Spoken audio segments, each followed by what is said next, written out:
ဒီမိန်းကလေးဟာကိုဝင်ရှိနေတာ10နှစ်တောင်ကြာပြီဖြစ်ပေမဲ့ကလေးမမွေးနိုင်ခဲ့ပါဘူးရွာသားတွေကသူမကိုမိစ္ဆာတကောင်လို့တတ်မှတ်ကြပြီးနဂါမင်းရုပ်ထုရှိမှဒူးထောက်တောင်းပန်ဖို့အတင်းကျပ်ခိုင်းစေကြပါတယ်သူမဒူးထောက်လိုက်တာနဲ့တပြိုင်နက်ပင်လယ်ထဲကငါးတွေပစွန်တွေဟာလျှက်စီးအဖြစ်ခံရပြီး1 ကီလိုမီတာတွင်းမှာရှိတဲ့ငါးတွေအကုန်လုံးတေကုန်ကြပါတယ်ဒါကိုသူမရဲ့ရုပ်မာတဲ့ညီမဖြစ်သူကအခွင့်ကောင်းယူပြီးအပြစ်ဖို့ပါတော့တယ်သူမရဲ့ဝမ်းပိုက်ထဲကကလေးဟာမကောင်းဆိုးဝါးတွေလို့ဆွဆွဲပြီးတက်ပစ်ဖို့လုပ်ကြပါတယ်ဒီအချိန်မှာပဲမိန်းကလေးပိုက်ထဲကနေရွှေရောင်လင်းနှန်းထွက်ပေါ်လာပြီးလူတွေအားလုံးလွတ်ထွက်သွားပါတယ်အဲ့ဒီနောက်မှာတော့ငိမ့်တက်နေတဲ့ပင်လယ်ပြင်ဟာရုတ်တရက်တောင်းကျမ်းလာပြီးနဂါးပုံတရံရေလိုင်းတစ်ခုဟာလေထဲကိုပြန်တက်သွားပြီးနဂါးမင်းရုပ်ထုကိုအစိတ်စိတ်အမော်မော်ဖြစ်သွားအောင်ရိုက်ခွဲကပင်လယ်ပြင်တစ်ခုလုံးခန်းချောက်သွားပါတော့တယ်အဲ့ဒီအခါမှာမိန်းကလေးကသူမရဲ့ဝမ်းပိုက်ထဲမှာနဂါးမင်းရဲ့သားသမီးတွေကိုလွှဲထားတာဖြစ်လို့သူတို့ကိုစော်ကားတာမျိုးမလုပ်ကြဖို့ပြောပါတယ်ဒါပေမဲ့သူမရဲ့ညီမကတော့သိပ္ပံပညာကိုပဲယုံကြည်သူဖြစ်လို့လူသက်ဆက်တစ်ခုကိုယူလာခိုင်းပြီးသူမရဲ့ပိုက်ထဲကမိစ္ဆာတနေသားကိုကြည့်မယ်ဆိုပြီးလုပ်ပါတယ်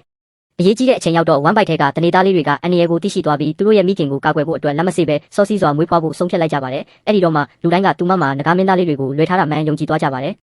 တကယ်တော့လွန်ခဲ့တဲ့10နှစ်ကနဂါးမင်းဟာလူပြည်မှာကျင့်စဉ်ကျင့်ရင်အခက်အခဲဖြစ်ပြီးပြုတ်ကျလာခဲ့တာပါ